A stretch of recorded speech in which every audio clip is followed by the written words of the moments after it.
I'm Robert Therrell. And I'm Chase Bridges. We're both screenwriters. Listen along each week as we either work together to write a new short film or go head to head with competing movie pitches. This is Written By.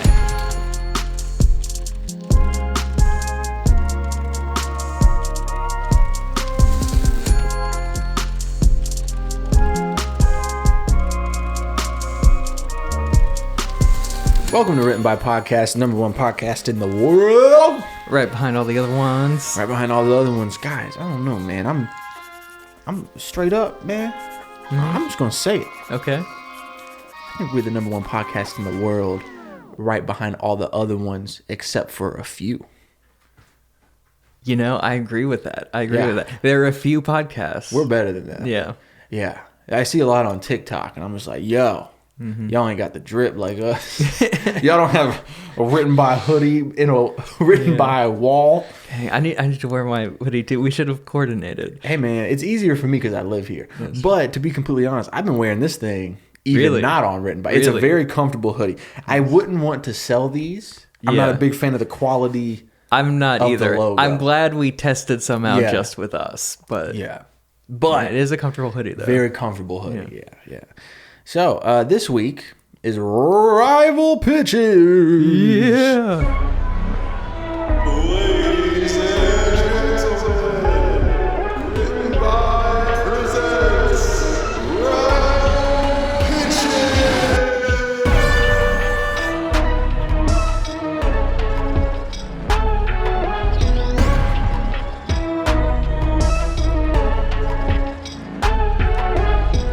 We're doing BIO PICS, baby. This was a listener suggestion. Yeah, and it's one we've been kicking around for a while, but finally a listener sent it in. Yeah. We gotta do that. I think we were both really excited about it, but we also had our reservations because I think we both have biopics that we want to do, and we were like, should we do that one or should we just keep that in our pocket? Yeah, the difficult thing about the biopic was there's a lot of great stuff to do, but the key to making a great biopic is doing a lot of research, and there's only so much we could do for a podcast episode, but I came across a lot of promising people. Again, my one of my dream projects is a biopic, and I didn't do it for the episode because I wouldn't want to put something out that isn't fully right. Because you want to do it one day. Yeah. My pitch for today is the one I want to do. Okay. And I probably will write it, and I probably will do it one day. I think I know what this is. Yeah. But I can't wait to find out. I've talked about this guy a lot. So when it was time for us to do a biopic, when I was like, I got to do it.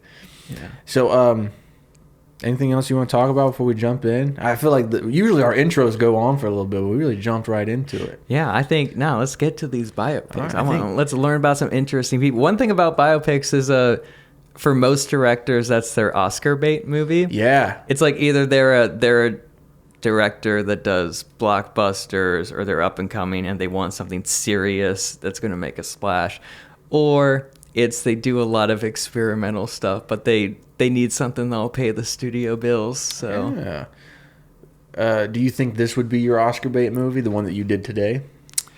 I don't think so, just because of the tone I take. But also, who's to say? Who knows? This is my Oppenheimer. Okay. And I know it's going to sound silly when I'm telling you it, but I need you to understand it's going to be played so straight. Okay. Like, I'm talking so serious. Okay. Well, you're going first this week, so let's get into this. Let's just jump right into it. I didn't handwrite mine today because I didn't want to handwrite all the research. I also did something a little different for my pitch today. Instead of typically, I write a couple of the beginning scenes and then I tell you a little bit about this story and we jump around a little bit. Today, I'm just going to tell you this guy's life story. A condensed version that kind of hits all the points that I would want to hit in my movie. And it will be very clear what the movie is like once you hear this guy's story. Okay. So, ladies and gentlemen, Timothy Dexter was born in Malden, Massachusetts in 1747. This is pre-Revolutionary War. Just because I'm for the people out there that are like me, where it's like, if you say a date, I have no context. Same, yeah. I need you to tell me like what events were happening. So this is right before like, Yeah, unless it's 1812, I need to know. right? Yeah, I feel that way. The only reason I know that the Revolutionary War kind of started in 1776 is because of that one Hamilton song. Oh, yeah. And I haven't even seen Hamilton. Which everything you've heard of Hamilton has been against your own will. Yeah, but it's been getting to a point where I'm like, well, maybe I'll watch it. Like, Yeah. no one's talking about it anymore. Maybe I can watch it. Anyway, So it's 1747. Timothy Dexter was born. 8 years later, he drops out of school. That's right, at 8 years old. 8-year-old dropout. 8-year-old dropout, super baller. So he dropped out of school at 8 years old to work as a farmhand. But as he got older, he felt like he deserved better than just to be a lowly farmhand. Yeah. So he married a woman named Elizabeth Frothingham, and she was an older woman who was a rich widow.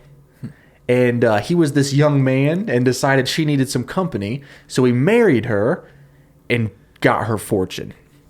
So now that he's got some money, thanks to his sugar mama, that Frothingham fortune, he began his quest to become a true aristocrat.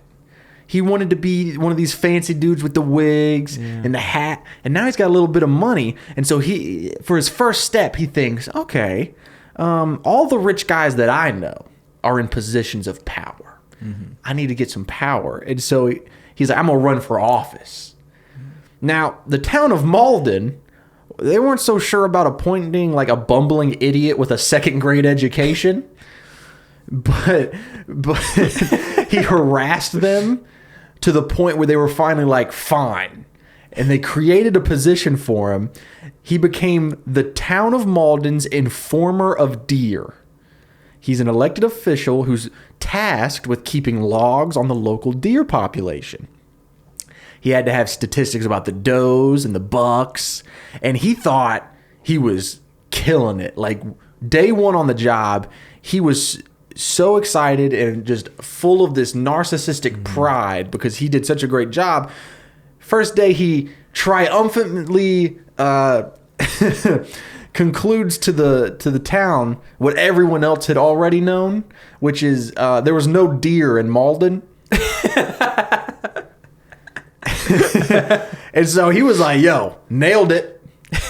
And so he thought, with his political career being a total success, that he needs to set his sights on some greater financial opportunities. Yeah, like moose or yeah. So maybe a bear or two. This is where like a little bit of history will come in. All right, so in 1775, this is right when, the Revolutionary War is about to break out. Everybody's wanting more independence. The Continental Congress, which is what was the first version of America breaking off from the English, they decided to establish their own currency. It was called the Continental Dollar. I think I know who this guy is. Okay. Okay. But then the Revolutionary War started, and so the value of the Continental Dollar kind of plummeted because it was just starting, and then the war happened, and so there was like no need for it anymore because they were going to be completely independent of England. And so Congress started just printing a bunch more because that's what governments do when they panic, when their dollar starts depreciating. So they start printing a whole bunch of it to the point where it got to the point where the Continental Dollar was worth less than the money it costed to print it. And, I mean, this tells you how poorly things were being run back then. That's how the army was being paid, continental currency. Yeah.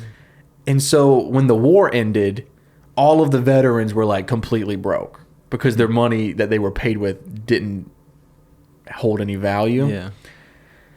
So the aristocrats, Dexter's buddies that he wants to be just like, they're all like, well, you know what? Hey, we'll take these Continental Dollars off your hands and we'll give you some, we'll give you a few cents for them. It's the least we can do. And, Dexter, he's like, ooh, I'm a wealthy man. I'll do that too. And so not wanting to be left out, he spent the majority of his wife's savings, family fortune, on this worthless currency. boatloads of it, like literal ships full of this stuff. And all the other rich guys are laughing at him, and they think he's an idiot because he's not smart. Yeah. You know what I mean? He's illiterate. He's not good at talking. Is he still the deer informant or whatever? Oh yeah. Okay. And he's holding down that position. Okay. With an iron fist. Okay. But like, I couldn't figure out like, would he have a British accent? Because in all the research I've done, it kind of sounds like he just talks like a Southern guy. Okay. Like, hi man. Like that's kind of how they talk about him. Yeah. But I like to think that because he wants to be an aristocrat, everyone else talks normal and he talks with a fancy British accent. I think it's like that Sunny episode. Yeah, where exactly. Mac and Dennis are trying to talk like aristocrat. Yeah. I'm tracking. This is fun. That's perfect. So he buys all this worthless money. But then the new government, after the Constitution was really founded and like they figured out what was going on, they decided that they would trade the Continentals for treasury bonds worth 1% of their face value, which essentially meant, it doesn't seem like a lot, but it's like for $1, we'll give you 1 penny. Okay. But Dexter bought these things for like fractions of pennies. Sure. So when he turned him in, he became the richest guy in Malta. Like he quintupled his fortune. Okay, yes, I have heard of this guy. I've heard you talk about this guy. I almost looked into him for my own thing, but I'm glad I didn't because... Yeah. Okay. Yeah. This is great. We're getting... So he gets completely lucky and is now so wealthy, so rich. And so what do you do when you give the dumbest man in America the most money? Well, he bought the biggest mansion. Okay. And he started throwing daily ragers. Just Gatsby parties, baby. Yeah. Just getting trashed. And then he also commissioned 40 giant statues of America's heroes. One of them, as it was his. Oh. He made his own statue. And it even like, I can't remember, I didn't write it down, but on the statue, it even said like, the greatest philosopher of the West. Or something like that. Yeah. So this is the guy we're talking about. Despite all his wealth, people still knew he was a giant idiot, and they're like, he got lucky once. Mm-hmm. So they started giving him like deliberately awful financial advice to try to get him to like go bankrupt because they were sick of having to deal with this guy. Yeah. And so they were like, hey, you should ship warming pans to the Caribbean. He was like, oh yeah? They're like, yeah, you should ship, they need warming pans in the Caribbean. And he was like, okay, yeah, sure. Hey, if you guys say so, I'm down. And, I don't know if you guys know much about the Caribbean, but it's a tropical paradise. They don't need bed warmers. So they're laughing. He sends 40,000 bed warmers to the Caribbean. The Caribbean gets them, and they're like, what are these things? They'd never seen them before. Yeah. And so they're like, maybe they're giant ladles. So they buy all of them at an extremely marked up value, and they use them for the sugar and molasses refineries. And Dexter became even more wealthy. So the rich guys are getting all pissed off because they're like, okay, that's ridiculous. Mm-hmm. You get lucky once, okay, but that was crazy. So then they were like, hey, why don't you go carry some coal to Newcastle, which is an idiom. It was like a popular expression at the time where it was like, it was an idiom used to describe a pointless task because Newcastle was the biggest coal exporter. Like it had the most coal in the world. And so it was like, go carry some coal to Newcastle. And he was like, okay. Because he thought these guys were giving him great advice. He's been made a multi-billionaire thanks to their advice. Yeah. So that's what he does. He ships up a bunch of ships with coal and he starts sending them to Newcastle. The second they arrive in Newcastle, the coal miners go on strike. So Newcastle now they have no way of getting coal. Mm-hmm. So his ship arrived at the exact moment that they were like, where are we going to get coal? And so they cleared the entire shipment and an extremely hefty markup. Wow. So now he's made even more money. So he thinks all his friends are geniuses and they're being so nice helping him out. Here's what's crazy. He thinks he's the genius. Oh, of course. Okay. He's like, man, I'm a genius. And so he was so confident at this point that he starts making decisions that his friends weren't recommending. He's just making decisions on his own now. And so one time he got a bunch of stray cats rounded up in the city or the town for free. He just rounded up all these cats, like tons of them, and shipped them to the Caribbean because he's like, hey, the Caribbeans need stuff. Yeah. And so they send cats, and and everybody's like, why would you send cats to the Caribbean? They get to the Caribbean, they have a huge rat problem at the time. And so they buy up all the cats to help with the rat problem. I like how his solution is just, well, the Caribbean needed one random thing. I would just send over it. Speaking of the Caribbean, because since he sold out all the bed warming pans, he was like, oh, it must be cold there. So he sends a shipment of mittens and like coats and like all this stuff for the winter. On the way there, the ship runs into this other ship that's headed to oh man, where is it headed? Siberia. And they meet this ship and they're heading to Siberia and they're like, oh, you got mittens and coats and stuff? We'll take the whole shipment. Yeah. And so he made 100% profit. It's the world's luckiest man. Right. So then like, oh, and then one time he bought up every whalebone in Boston. And this is like right when, what are they called? Corsets were going out of style, I think, in the Americas. And so they were super cheap. And so he just bought them all up. And then France, men started wearing corsets. And it became a huge industry over there. And so he sold it to them for a ton of money. So just stuff like that. Everything he did was super successful. And so at this point of the story, like people start to be like, well, maybe he actually is smart. Like if you're 100% success rate, you're taking the dumbest things in the world and making a profit. Maybe you're a smart guy. He's not. Let me tell you about his personal life. This is the kind of stuff that this guy, Timothy Dexter, did. One time, he stumbled upon a guy painting a sign to go along with this big new statue of Jefferson, Thomas Jefferson. And Dexter, at this point, was so confident. This is like after he's made all his money. And he thinks he's a genius. So he walks up on this guy and he's painting the sign for the statue. And he's painting the sign. The sign says, Jefferson, the writer of the Declaration of Independence. And when he sees that, he loses his mind. He starts screaming at this guy. Are you an idiot? Jefferson didn't write the Declaration of Independence. He wrote the Constitution, you moron. And he starts screaming at this guy. He did not write the Constitution. He wrote the Declaration of Independence. But he refused to believe that he was wrong. But the painter was like, dude, I'm not changing the inscription. So he just pulled out a long rifle and started shooting at the guy until he changed it.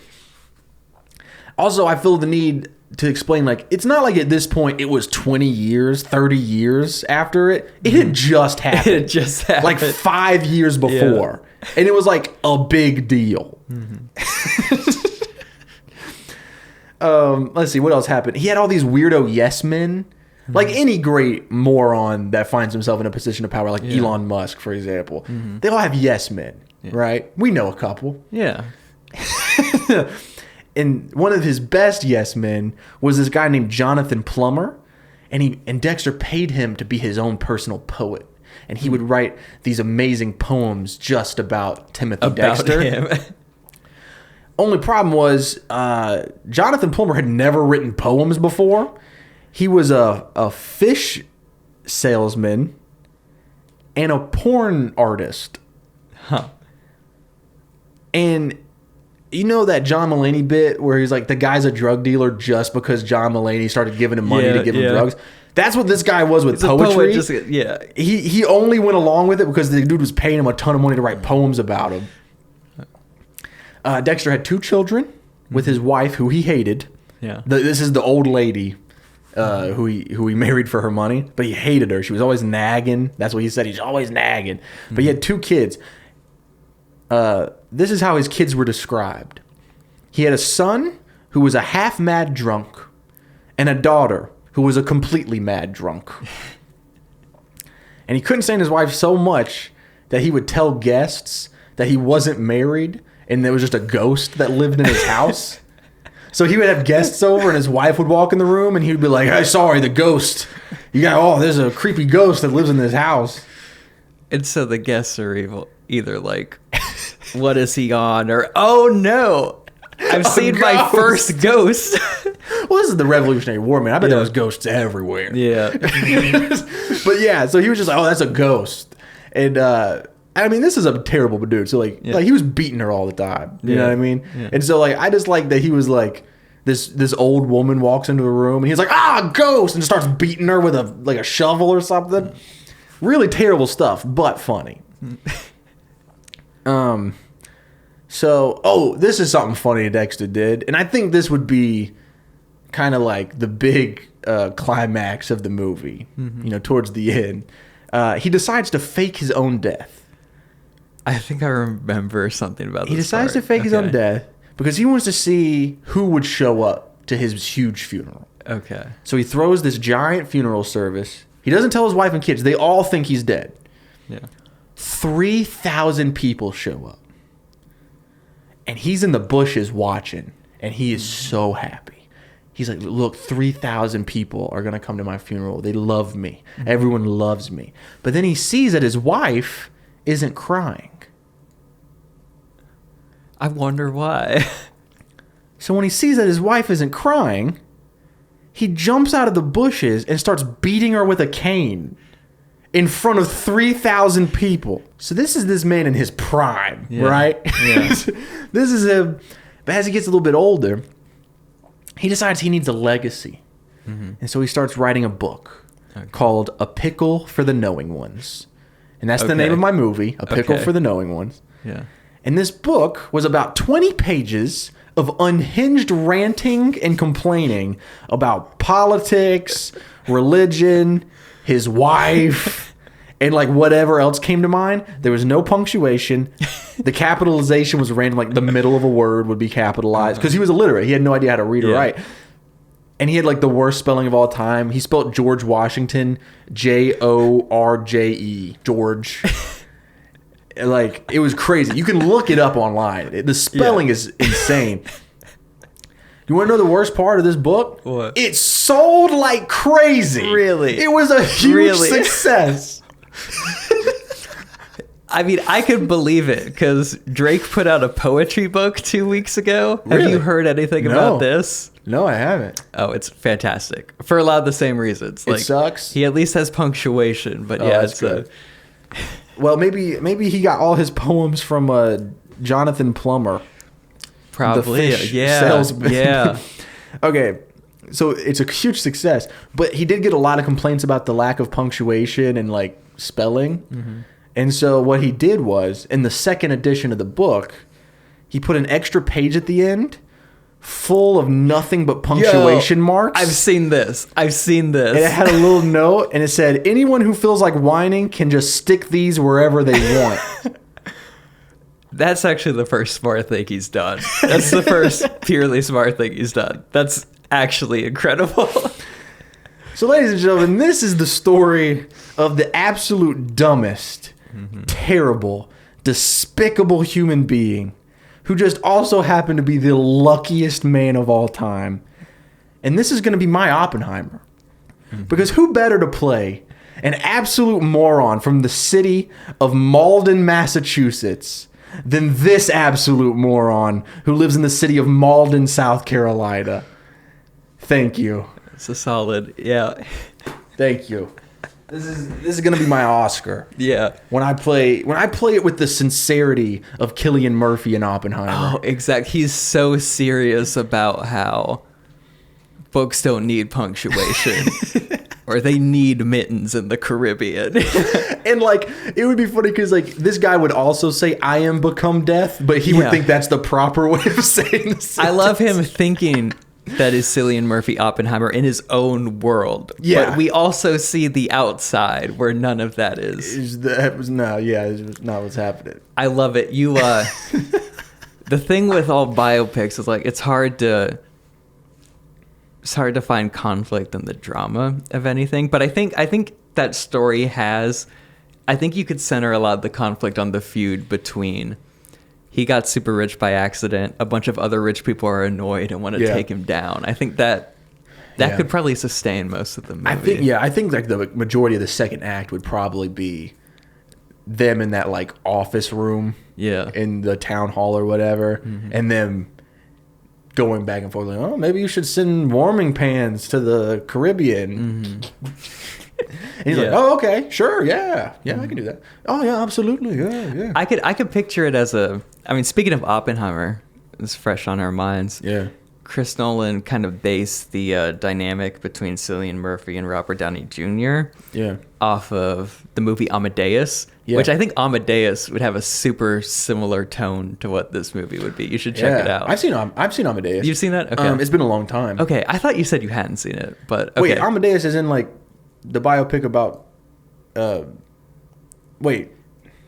It's a composer. I forget who it is. Yeah. Yeah, I've seen that. Okay. They played it in my music class in 5th grade. Oh, nice. Okay. But I haven't seen it. I feel like the young guy that's disrespectful but just keeps winning. Yeah. That's Timothy Wexler. And you assign like maybe one specific rich character to be that's the older guy, and you have that comedic feud. Amadeus. Sorry. No, yeah, I think. Yeah. No, you should look into doing this. Yeah. I'll probably end up writing it. I remember a TikTok about him went viral like a while ago. I remember pages of the book and that punctuation page specifically because it's. Yeah, I stumbled upon him. I was scrolling through Facebook one day, which I hardly ever do, and one of those like cracked articles popped up, and it was like the luckiest and dumbest man in America, and I was like, well, let's see what this is about, and I fell in love with the story because I saw so many similarities. No, I'm not that lucky. Yeah. All right. Okay. So, my pitch. Hold up. I have an article put up. There's a lot about this dude, and I'm probably only going to be able to say like half of it, but basically, the guy I'm doing this biopic about, we're going to open. It's a small church. Okay. In like the late mid 70s, something like that. Okay. United States. There's a kind of weird looking guy. He's got a little mullet. He's got glasses, a little mustache, dressed in bright colors. He's preaching, and it's just only a few people in the audience. And people kind of look like they're sleeping. They're tuning him out. He's talking about his life, how he grew up in a home with an alcoholic dad, a mom that their relationship was rough or whatever, but he found hope in Jesus, but they don't seem to be receiving it. And he gets off stage. He's feeling a little off about this. And, he's cracking jokes with some other church people. You can tell he's a kind of funny guy. Like, you could tell just from his appearance. He's a weird guy. But he's like, we need more people in the church, This there are a lot of people coming out of the hippie movement that have been let down by that, and I feel like we're the perfect people to talk to those people, but how do I get them to listen? And that's when his friend says, hey, man, we've just been telling jokes. You're really funny. Is this the story of Tim Allen? No. No, okay. It's not. No. It looks at me, it's like, you're really funny. Like, if you could put some of your humor in with that preaching, it'd probably work. It's the story of Joel Osteen. No. He tries that. He's preaching. He's cracking jokes a little. He's preaching. He's saying little funny little quips like, if nothing sticks to Teflon, how do you stick Teflon on a pan? Whoa. Anyway, here's some stuff about Jesus. And people are eating this up. They've never heard anything like this before. And churches are coming in, and you could tell he's thriving off the attention so much. Even when he was talking about his childhood. You could see how he was neglected as a child, and he's finally getting attention for the first time, and he loves it. Okay, yeah. But then, the attendance starts to stagger again, and he's used to so much growth, and he kind of misses that. He's like, why aren't people coming? And it's like, well, you need to find a balance. You're telling great jokes, but they still want to hear the real stuff, and you have a really powerful story, and like people want to hear people that have been in a dark place and come out of it, and you could also talk about the darker things too. And so we see him on stage, and he starts talking about, I want to get real with y'all. Being in a family like that, it made me feel neglected. It made me feel alone. I was also a Vietnam vet, and I saw some really dark things in Vietnam. And I never mentioned this before, but I'm gonna tell you guys now. So before Vietnam, I was in college, and I fell in with the wrong group of people. I joined a Satanist cult, and I slowly rose to their ranks and became a high wizard, and I participated in baby sacrifices and murders and everything. But the Lord saved me. What? And then everybody is just flabbergasted. They're in awe. And then he cracks a little joke, and they're all laughing again. Title slam. This is Mike Warnke. And you're left feeling like, that is a crazy story. Who is that? How did this preacher fight in Vietnam, get a Purple Heart, and was also a former Satanist? But immediately after the title slam, you cut to a reporter. He's at his boss's desk. He's like, I looked into this. None of this is true. Oh, this is cool. Who is this guy? So Mike Warnke, I'll put a picture up for the Spotify and YouTube video. Heck yeah, dude. He's this weird looking dude. He is technically, by like all official accounts, the first Christian comedian.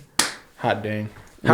Fits in our wheelhouse. But as I get more into this story, it will just become crazier and crazier that Christian comedy was his day gig, because everything else in his life is completely wild. Let's hear it. I'm completely excited. That sinister. was insane, dude. Yeah. So I should say this story is about a Christian comedian, but it has some really dark moments, and I am putting out a content warning right now. We're getting into some dark stuff. Oh, snap. I'm not saying anything bad, but just dark, trigger warning. So Mike Warnke, he rose to prominence in the 80s, and he was an instrumental figure in the Satanic Panic. You love this. You know this about me. Yeah. It's my dream to make a Satanic Panic movie of some sort one day. And yeah, this is one of the most instrumental figures in it, because he is a grifter that profited off the Satanic Panic. Okay. So basically the first act of this movie is him telling the story of how he used to be a Satanist to this audience right as fear-mongering about the Satanic Panic is starting. Because it's a really interesting period in history, and I feel like we're almost reliving another version of it now, which is why it's so crucial to like explore this stuff, because we're at a time when 24-hour news media is being introduced for the first time. So it's no longer, we only report if there's an important story. It's like we need to fill time with some stories. Thus, every single negative thing that is happening anywhere is getting covered on the news. This has a profound effect on the population. They start to feel like the world is more dangerous, even though it's not. Also, like, little side thing, that's when the milk cartons started putting like missing children on the milk carton. So every day it looked like a new kid was being kidnapped. And there was fear that your kid was going to get kidnapped in the street, when we know in hindsight, most kidnapped kids are kidnapped by family members. But the world felt like a darker place. And this is when Dungeons and Dragons, heavy metal music, all this stuff that is vaguely fascinated with scary imagery is coming out, and they start to become the scapegoat. Stranger Things season 4.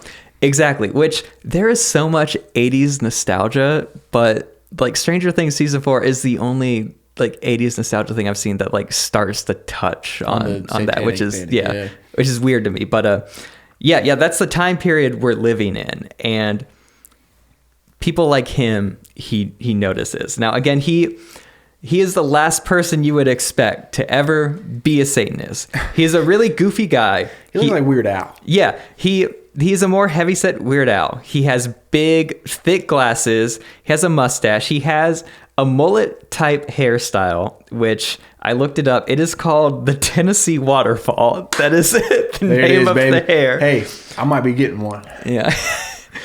And his whole comedy shtick is he talks a little like this. He loves to talk about how he's just a little crazy. He's just a little weird, you know. So Christian comedy hasn't changed that much. Yeah. He's one of those people that very strongly identifies as quirky, you know. He's like the first 10 minutes of any of his stand-up sets is just now I know y'all church people aren't used to look like me. I'm just a little weird. I'm just a little crazy. And so he tells just the most safe, basic comedy. Okay. But he has an okay stage presence, so he's killing. Yeah. But then halfway through all his sets, he starts talking about how he used to be a Satanist. And he made that up, right? Yes. So the first half of this movie, like going into the second act after, you know, everything we just witnessed, we are seeing an amalgamation of basically 3 recreations, or just three stand-up sets that he's doing. Oh, okay. That's cool. So we're seeing him tell some jokes, and then him telling the story of how he became a Satanist. We are intercutting this with a reporter who is investigating, and he is talking to the people that were actually around him at the time. Because here is what the biggest thing that raised alarm bells, that this guy was making everything up, which is he claimed that he started at a community college. The community college is where all this stuff happened. Then he got enlisted into the military. He had to join the Navy, go to Vietnam. And he claims that his entire testimony from starting to get into Satanism to coming out of it, being saved, took place just while he was in college. Somebody noticed that he was only in school for 9 months. And so I'm about to tell you everything that happened, supposedly, allegedly, in this 9-month period. Hey, it's a long time. Because here is one thing which I want the movie to portray. Mike Warnke is still alive. He has a YouTube channel, and he still maintains that he didn't lie.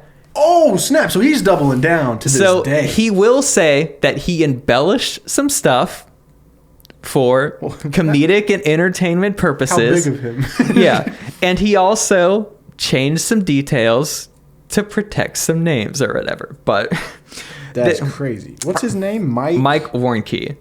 So according to Mike Warnke, in the 9-month period he's in school, because we are shooting his side as faithfully and literally as he says it. So you could see how extra it looks.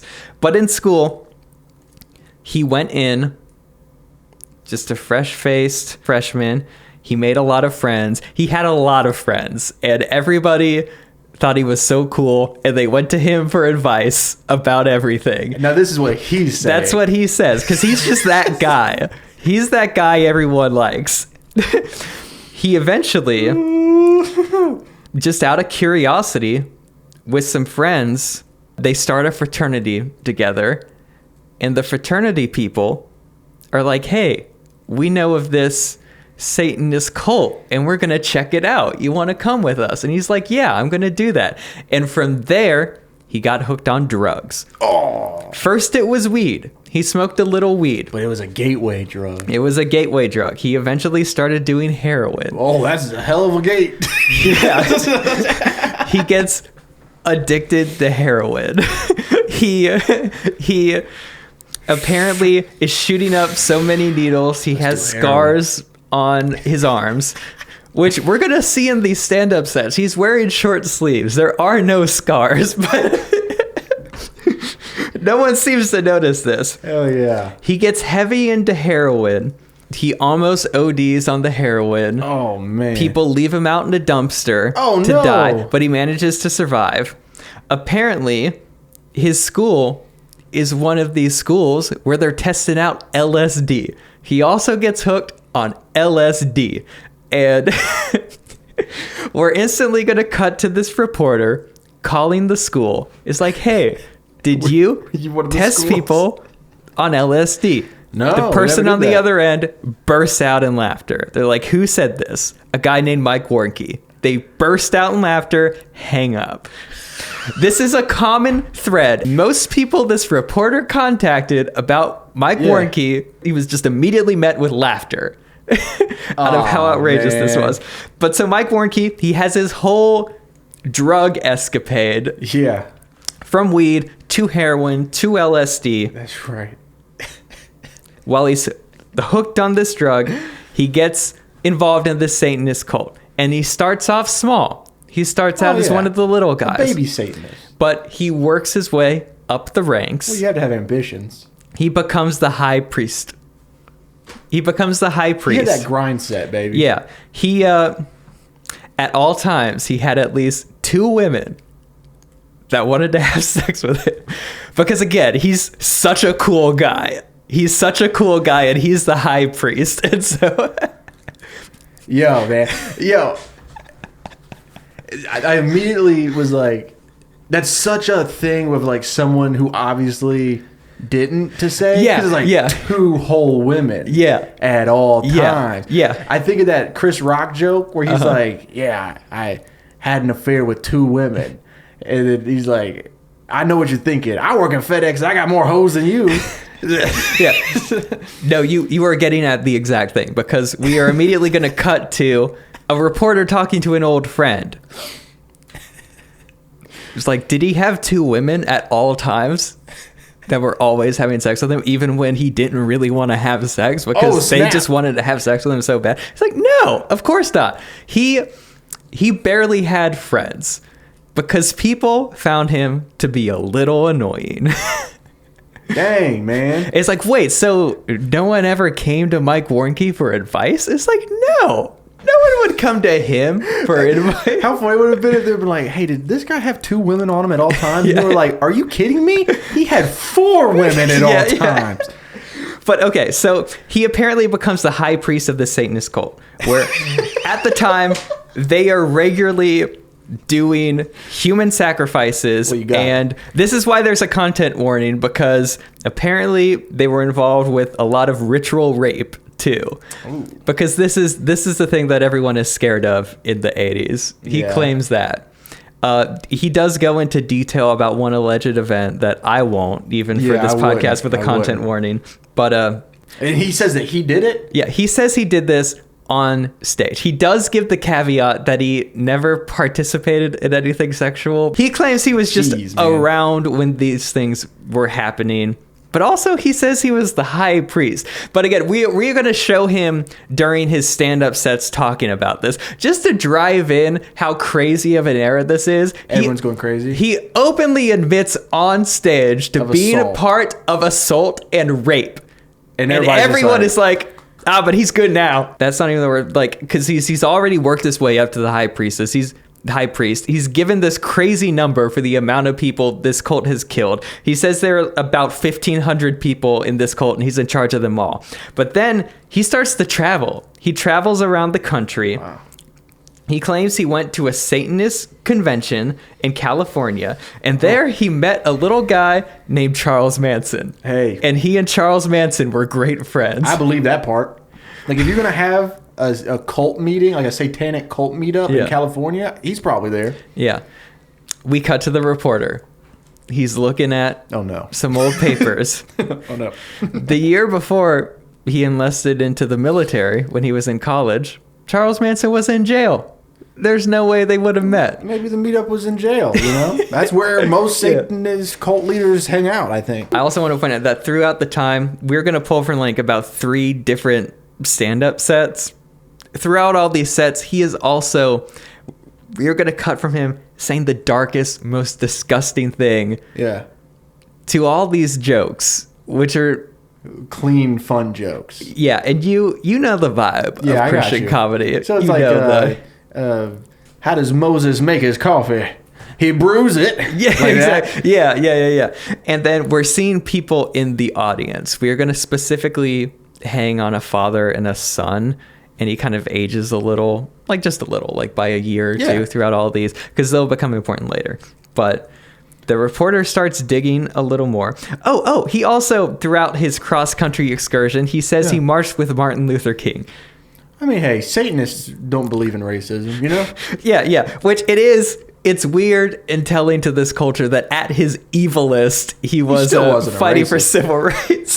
That's really funny because Because with the crowd he's playing to, it plays as MLK was probably a Satanist too. Like that's kind of the underlying, you know.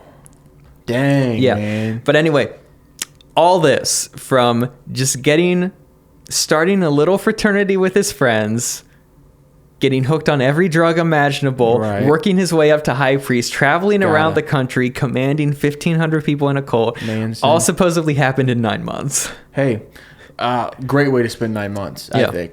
Yeah. Our reporter is digging a little more. He's talking to some old friends. He's like, did you guys really start a cult or something? It's like, well, everyone was a little interested. Like we had Ouija boards. Everyone kind of did it once, and then that's where it ended. And we did start a fraternity, but it fizzled out after a month due to lack of interest. Because a lot of us didn't have friends, but especially not Mike, because everyone thought he was annoying. And Dang. at one point, Mike claims that when he was high priest, he had magical powers and could make fireballs with his hands. Listen, man, you're doing the opposite job of convincing me not to join. You know what I mean? Yeah. He claims when he was a child, he figured this out. He stared at a building, summoned Satan's evil energy, and the building caught on fire. As a child? As a so he was child. a Satanist as a baby, too. He had evil influences in his life because of alcoholic dad or whatever. But he talks to a childhood friend. And he's like, did he really burn down a building? It's like, no, that building didn't burn down. It used to be a restaurant. The restaurant went out of business and a church moved in. The building is still there. It was a Jack in the Box. Yeah, exactly. So that is about leading up to the midpoint. So we know everything that dude says is completely crazy. And we have shown his side and his exact words and seen it visually. You see how ridiculous it is. Yeah.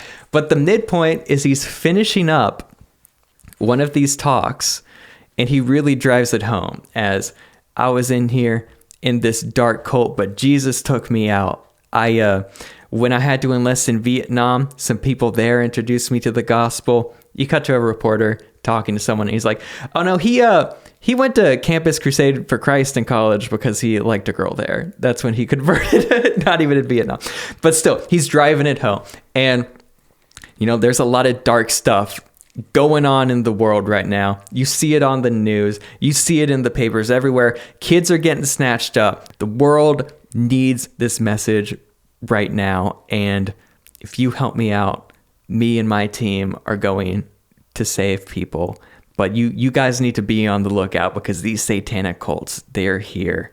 Man. There are thousands of them. I want to see a clip so bad. We have an anti-occult ministry that walks all over this United States and in some foreign countries too. At Warnke Ministries, we deal very heavily in the area of occult crimes. Not only do we do seminars for police departments and law enforcement agencies and churches and any other interested civic group that wants to do something about the problem of occult crime, we also help the police prosecute people who have committed crimes in the name of Satan. And everybody just stands up and applauds. They're going crazy. Yeah. I bet they're going so insane. So, again, the first half of this movie was kind of his story becoming the Satanist and conflicting it with reality. Right. The second half, though, what we're doing is we're going to show how his success has actually impacted the world. Because on one hand, he's just a crazy pathological liar whose main motivation is he just wants attention. But what's crazy is he hits at just the right time where there's all this panic that he ends up doing irreparable damage to so many people's lives. Because essentially this message kills. He is on the forefront of the Satanic Panic in the 80s. All throughout the 80s, he is selling out these churches, touring. Again, he's like the first real Christian comic. Christian comedy wasn't even really a thing before him. Yeah. He kind of invented this whole industry. And he's talking about how he is a Satanist. And meanwhile, he of course, as you would imagine, is not living a perfect Christian life. He has been married 3 times. He's been married 3 times. Well, he had to make room for his first wife and the 2 women. Oh, exactly. That are with him at all times. Yeah. So that's 3. Yeah, he would regularly drink to excess. His road manager and him wore matching gold chains and carried matching revolvers wherever they went. Very Joe Exotic. Yeah, kind of. He eventually had his own plane. He would go to these places in limos, and his first wife and him, they ended up divorcing, and he basically framed her for some stuff that she didn't do. Like, he cheated on his wife, but he claimed that his wife cheated on her so he could like get out of the divorce with the church. While he's doing all this, his comedy albums are selling out. He marries a new wife named Rose, and Rose is actually also kind of a con woman herself. She claimed to be a Holocaust survivor. Dang. And again, like in the 80s, where it's even a little more recent. She's blonde. Yeah. Yeah. He starts to claim even more wilder things about the cult. He also just realizes he could get away with anything because it's the 80s and no one Googles stuff. Right. And so he claims that, I have become a doctor in philosophy. I got 2 doctorates in the mail through mail school. Mail school. Rose and him are writing books. Warren Key writes a book detailing his time where he used to be in Satanism, and it becomes a bestseller. Of course. Rose writes a book about her own life and her life with Warren Key, and it is so loose. It reminds me of the book from your character. It is so loose and gets so much wrong. She gets her own wedding date wrong in the book. Son. But he's talking about how he was in all these cults and everything. Meanwhile, we're following this reporter, but we're following one of the families that saw all his comedy sets, because his kid is friends with people that are just into D&D casually, and it's a fun thing, or into rock music, and it's a casual thing.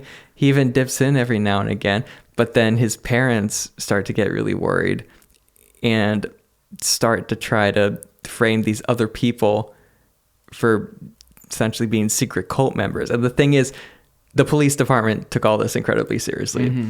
And this is the main thrust of this act, which is Mike Warnke got so big, and he is right at the advent of 24-hour television. They're looking for time to fill. Everybody is worried about Satanists. Like, who could we get on our TV show to talk about Satanism? Was this dude the original Alex Jones? Yeah, so, well, worse than that, because these aren't just any networks. These are major networks. So he was on most major news shows. He was on Oprah several times. Wait, Oprah was around? Talking on this? Oprah. Yep. She's old, bro. She is. He was on Oprah a lot. 2020 did a whole 30-minute piece where he goes in detail about his time as a Satanist. Jeez, man. And the thing is that the police department is taking this incredibly seriously. Damn. They're seeing this expert touted on TV.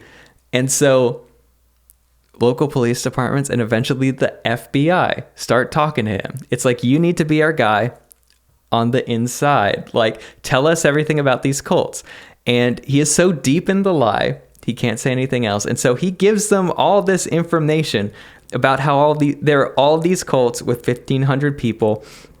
At one point, the police suspected that there are 1,000 satanic cults in all the United States. Each satanic cult had a minimum of 1,500 people. And according to Warren Key, to join the cult, you had to kill somebody. So 1,500 people per 1,000 cult means that over 500,000 people were supposedly getting murdered a year 1.5 during the million. 80s. 1.5 million. Yeah. And so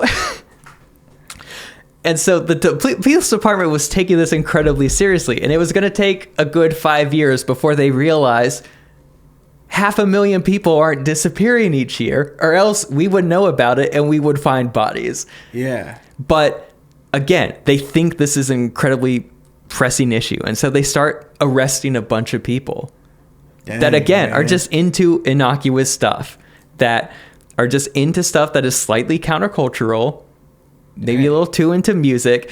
At this point, a conservative lobbyist convinces Congress to basically try, like, hear out a bunch of metal musicians. The lead singer of Twisted Sister had to testify before Congress and say that we aren't putting hidden messages in music and everything.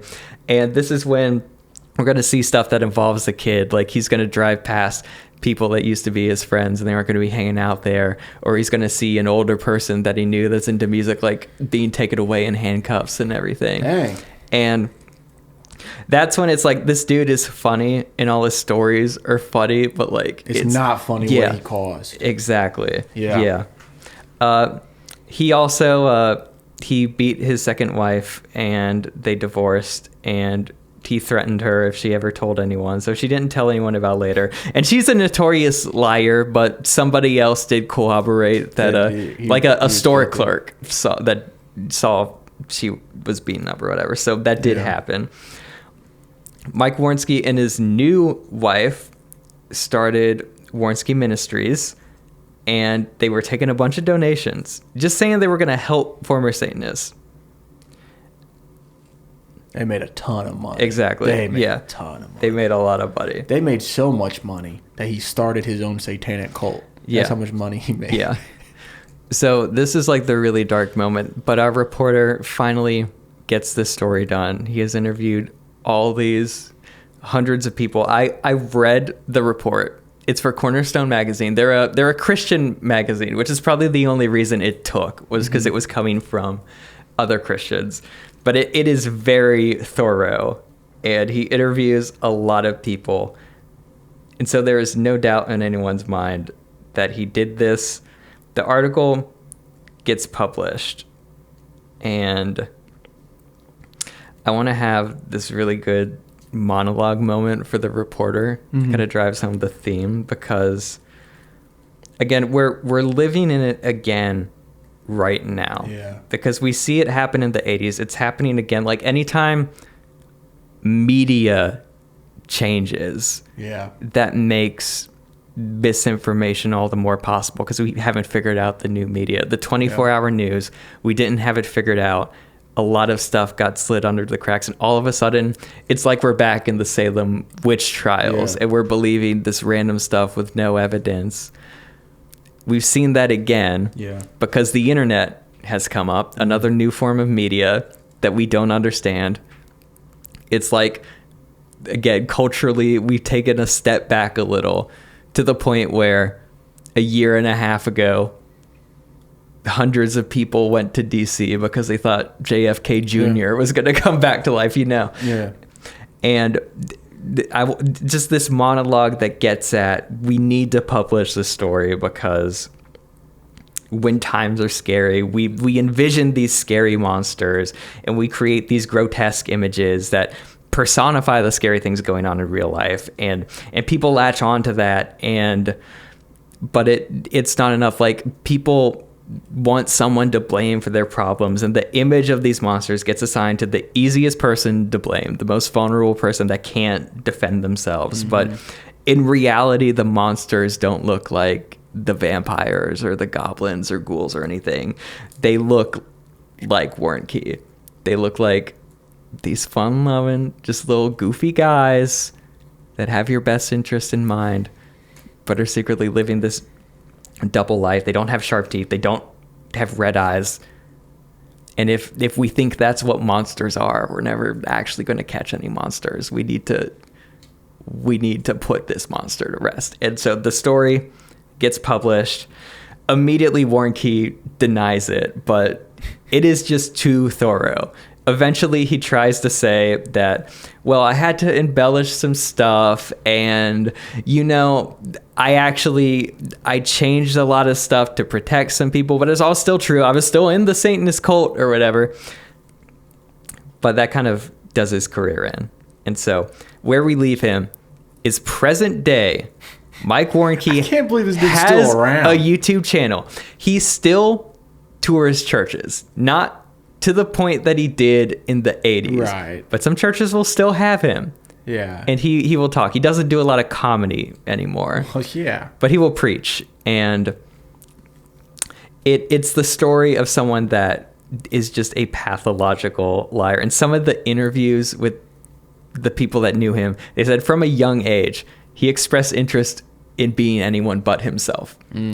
Honestly, if he went into acting, all this probably would have been avoided. Some people said that he would randomly, mid-conversation, switch personalities.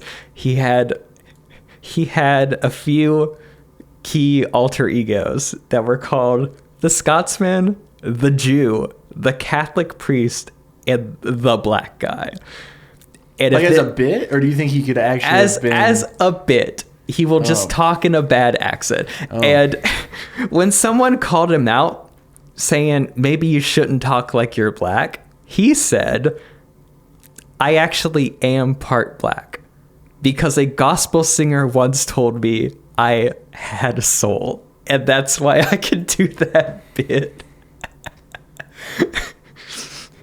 I mean, if the gospel singer said it... Yeah. I haven't even gotten into all the claims because I didn't have time to organize all this stuff. Yeah, but do some rapid fire ones. So he said he had a 3-inch scar where people would cut his wrist and drink his blood. Cool. He used to claim he was part Indian and would also do Indian rituals. That's fair. He was fascinated with the Catholic Church from a young age. Yeah. He just stumbled into evangelical church. So if you look at all the Satanist ritual stuff, they're all very heavy, just Catholicism based. Interesting. So you're saying Catholics are Satanists? Is that what you're saying, Robert? He regularly said that... No, I'm not. No. He regularly said that he drank blood and ate human flesh. So you could add cannibalism to the thing. I want a scene where he is talking to the FBI, and he says, he's telling the stories, and an FBI agent goes, wait, so you're admitting to all of us that you have committed murder, you were part of ritualistic rape, and you have cannibalism. And you're admitting that to a group of federal officers. And he just stands there. And he's like, And then the other officer goes, well, you're good now. Because that was what everyone said. Yeah. But movie just closes on, we get a picture of sad Warnke, and somehow there are people that are still willing to listen to him. And the end. Mike Warnke's story. Yeah, man. How old is he? He is... Hold up, I got his Google pulled up. He is 76. It's crazy that he's still around. It's almost like, how do you not go to jail for, psychological warfare? You know what I mean? He I know, yeah. Influenced an entire country. Yeah, and people were jailed. At one point, he was making $5,000 a day on these church tours and all this Satanism stuff. No. His second or third ex-wife got a lot of it in the divorce. Also, his comedy albums are great to look at. I'll put them on the Spotify and YouTube, but we have a 1 in a Million. Totally weird. Because he's just a weird guy. Jester in the King's Court. He's making that little face. That's a good name, He's just a little weird. Yeah. That's a good name. Hey Doc. It's a great album. Yeah. Dang, man. You ever seen the movie Shattered Glass? I have. That was a big inspiration. Kind of inspiration, yeah. That's what I was thinking about when you told me the journalism part. For those of you that don't know, Shattered Glass is the story of this journalist. His last name was Glass, and he was lying. Yeah. And so there's this whole investigation on his lies. Yeah. And again, since this is an 80s period piece about the Satanic Panic, we want to lean into horror aesthetics. Of course. Especially during the part where we're showing everything that he says from his side. like, yeah, we lean heavy into it. Kind of looks like Suspiria. It kind of looks like Malignant, you know. Similar to how we introduced a little horror in Troubled Date, you know, we're introducing a little of that campiness into this biopic. Man, this was really good. Yeah, I really hope you make this. It is an interesting story, and I'm so inclined to make, because I'm fascinated with the Satanic Panic, but also there's this whole Christian comedy angle, which is, you know, our good friend is one of the most like more popular, biggest up and coming comedians. We've done work for the biggest current comedian. Yeah. And I, you know, I've met some of the worst Christian comedians too. But I was going to say you. I didn't want to speak for both of us. Yeah. Yeah, it is a strange story. And again, it is so strange that the first Christian comedian is also responsible for a lot of innocent people being in jail. That's crazy. That's really crazy that wasn't that long ago. Oprah. Yeah. When the second you were like Oprah, I was like, Oprah band? Yep. Jeez, dude. That's, wow. Yeah, this is something you got to make it. Yeah. You got to make it. And hopefully there's a part for me. Yeah, exactly. Yeah. But no, seriously, this is a really great story. Yeah, I guess you have to wait till he's dead. Otherwise, you have to get the life rights, and in which case, I don't think he'd give you. The thing is, life rights are weird, because I hear the Script Notes hosts talk about this all the time. It's like sometimes maybe you want to option a book. A lot of times, producers will option a book just so they kind of have something to do. Like it proves that they're useful in a way. Oh, interesting. Because the thing is, you can't copyright historical fact. If something happened factually in history, anyone could say anything. Yeah. What I couldn't do is I couldn't copy his comedy sets word for word. I would have to get the vibe of the comedy. The vibe of it without actually. Yeah. That's interesting. I wonder if, I mean, by the time you got to make something like this, he might not be around. Yeah. Well, I also, part of me is like, I want him to see it. You know, you want him to see it. I want him to just exist mad and alone, and yeah, it's crazy that he's alive. I looked at his YouTube channel while you were talking. It didn't last long, but there's some wild titles. Yeah, here, let me read my favorite one. So his channel is called Mike Warnke Official, and there's my favorite video title is "Mind Your Own Business." Period. The last book he wrote, it was a few years after the article came out. He wrote a book called Friendly Fire for Christians who have been hurt by the church or something like that, you know. Friendly Fire. Which is funny because the former university president of our Christian school, he wrote a very similar book after he got ousted. It's a very tried and true method for they're not original. They all are the same. That's crazy. This is right up your alley. I really do think you should at least start writing it when you finish the current project. And the best part about it is I'm not going to say any names, but I have an actor in mind. Yeah. I have an actor in mind for this guy. Not a famous actor, but someone that we know. Someone's famous to us. Yeah. In our hearts. Yeah. Wow, man. That was really great. Hey, I think this whole episode was really dope. I love this episode. And I also think that, because I've heard you talk about that guy before. Next time you just aren't working on anything, just like throw together. Yeah, I have a plan in my head right now of my writing schedule. I'm going to finish what I'm writing now. Mm-hmm. I'm getting close. Yeah. I'm at 40 something pages. After I write that, I have a really funny project I want to work on. Yep. It's just but it would be a pilot, so it wouldn't be near as long. And then I want to either work on a soap opera project, or maybe I'll write this. Maybe. Yeah. But same for you. Once you finish what you're working on now, you should really. Yeah. Because this is the kind of thing I think you could afford to do at low budget. I know. Depending on locations. Like there's period pieces involve a lot of cost, but you could find homes that still look like the 80s if most of it's going to take place inside or in a church or something. You got to be creative, but it's doable. It's possible though. Yeah, especially if you get some sort of funding. Yeah, you can do it for what, $1 million? You can do it for something like that. Yeah. The listeners are going to have a hard time voting this week.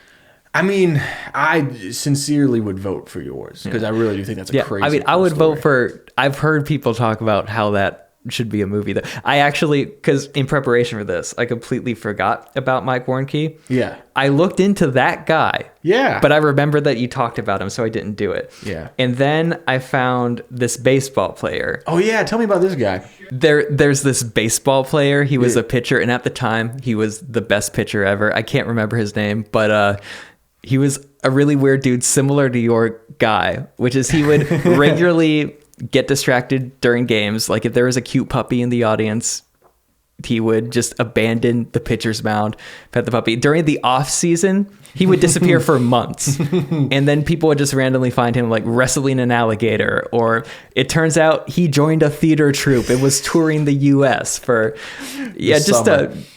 That's very really funny. much a Charlie Day type character. Oh yeah, well, my character, and we need to wrap up here, but my character, the pictures of him that I saw in one of the books kind of look like old boy from Secession, Culkin. Oh yeah, He kind of looks like what's that Culkin's brother name? Kieran. He Yeah. looks like Kieran Culkin. I mean, I would want to play him, but he Yeah, does yeah. look like Kieran Culkin, and I think he would do a great job. Yeah. But hey, thank you guys so much for listening.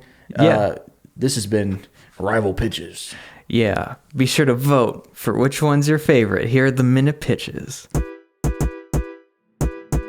I wrote a biopic about the dumbest and luckiest guy in history, Timothy Dexter. This guy made his fortune by taking terrible advice and getting super lucky.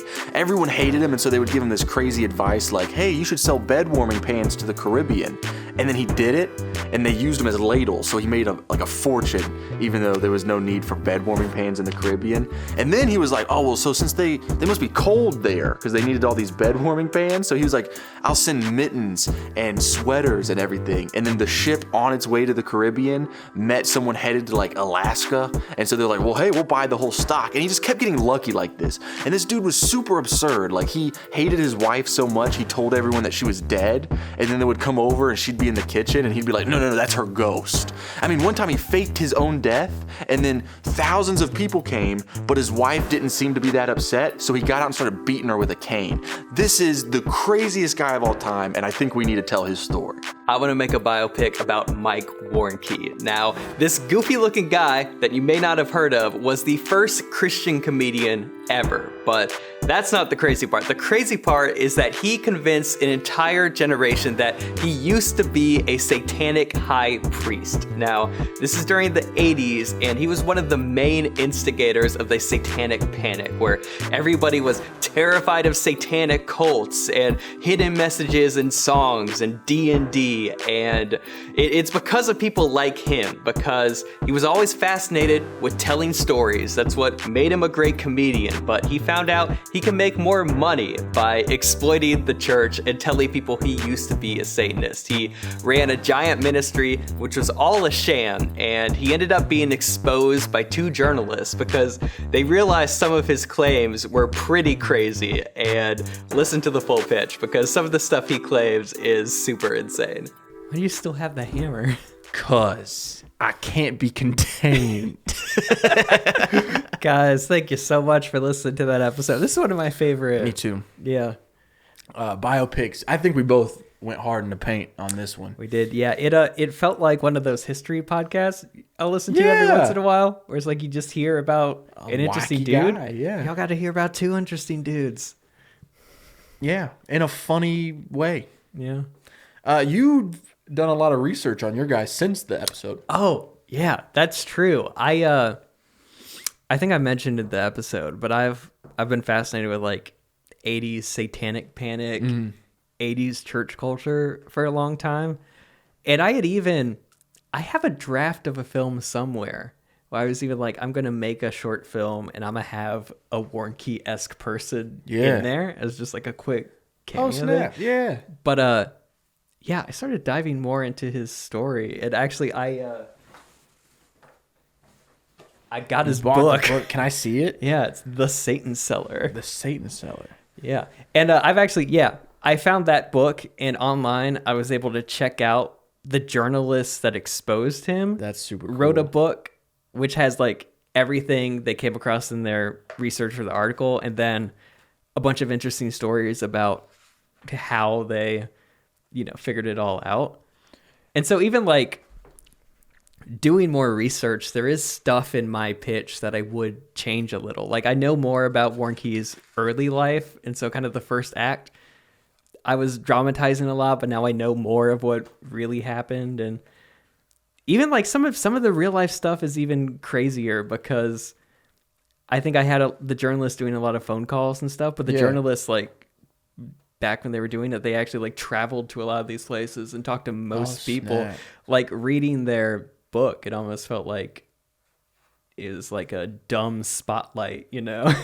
Instead of exposing the Catholic Church, it's this guy. But so is this his book? Yeah, that is his book Of his story? Yeah, which there's a lot of funny stuff in here. I haven't dove all the way in yet, but on the back there is a review that says Mike Warnke's confession about the horrors of satanic worship surpasses any that could be conjured by the imagination. If only they knew. It's funny because it is. It is conjured by the imagination. And even to people that don't take it very seriously, I think one of the sad things is there's an appendix at the back of the book where it's like, how to fight occultism. What can you do to fight spreading occultism? And it's stuff like, write letters to your congressman, ask them to make state legislator, use the telephone to call newspaper editors and ask them to investigate occult activities, work with your church to be aware, investigate your schools, check courses for mysticism and literature about the supernatural. And he's like very clearly asking for real world action based on complete lies. And for what we know from the 80s, like, all of this vitriol happen. It's going to be taken out on kids playing D&D. Right. Kids that are into rock music. Yeah. Yeah. It's kind of like my guy's book, how in the revision he just put a bunch of punctuation. Yeah. Equally intelligent people. Exactly. Mike Warnke and my guy. Yeah. I forgot his name. Yeah. I've told a lot of people about this story because again, we work around a lot of Christian comedy. Yeah. Yeah. That's what I was. Yeah. Without fail, though, everybody is like, oh, is the guy still alive? Yes. You need to talk to the guy. You need to get the guy. Yeah. It's like the guy still does churches. And I cannot stress how little I am interested in talking to meeting the actual guy. He has a YouTube channel. I know. Yeah, you told me about this. Yeah. I don't know why I told you as if I don't know. This is part of why I want to make a movie even more. It's like, I don't know what part about it is hard to understand, that like no one should be talking. Like, yeah. I hear Christians all the time. They're talking about like, oh, don't throw the baby out with the bathwater. Everyone makes mistakes. And I've seen a lot of people justify like still listening to his comedy where he's like talking about it. And it's like, it's not a mistake to randomly steal hundreds of thousands of dollars over the course of 2 decades at the expense of people. I don't know. I have so little. Right. I only but he's so funny and charming. I think that it's interesting how people act that way around entertainment figures. And we've noticed that in like the work we've done over the years. Oh yeah. No, yeah. I only defend like Michael Jackson.